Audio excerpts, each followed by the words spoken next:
Saya juga merupakan finalis Anugerah Tokoh Siswa Negara untuk kategori Bicara Siswa.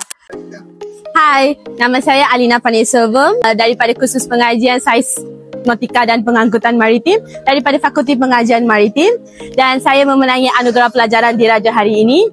Sepanjang saya di UMT, saya merupakan seorang pelajar pasal asas sistem terlebih dahulu, baru sambung pengajian degree di sini, dan saya juga merupakan seorang pelajar yang aktif dalam pelbagai bidang, terutamanya dalam bidang debat dan juga pengucapan awam dan mobility antarabangsa. Antaranya adalah seperti program Second International UNESCO Model di Almaty, Kazakhstan, dan juga baru-baru ni saya juga merupakan finalis Anugerah Tokoh Siswa Negara untuk kategori Bicara Siswa.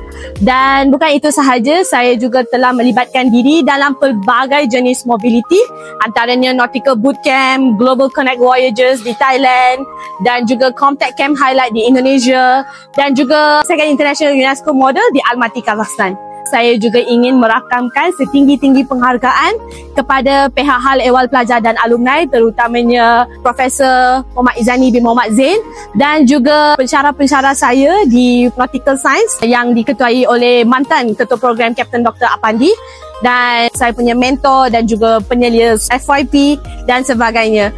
Ribuan terima kasih juga kepada para ibu bapa saya, sebab tanpa sokongan ibu bapa saya yakin benda ini tidak mustahil.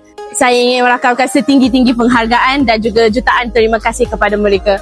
And also to all my fellow friends out there who's going to be graduating soon, good luck and congratulations to all of y'all. And saya juga ingin menambah sedikit tentang pelajar batch 15 Saiz Nautika dan Pengangkutan Maritim yang kini tengah berlayar. 5 orang pelajar, Sri Murugan Sagadevan, Nizawati, Ashikin, Arisa dan juga Siti Nur Faizatun. Mereka tidak bersama kita pada hari ini sebab they are chasing their dreams out there. So for them also a huge congratulations. We will never forget y'all. So with that being said, thank you very much for today.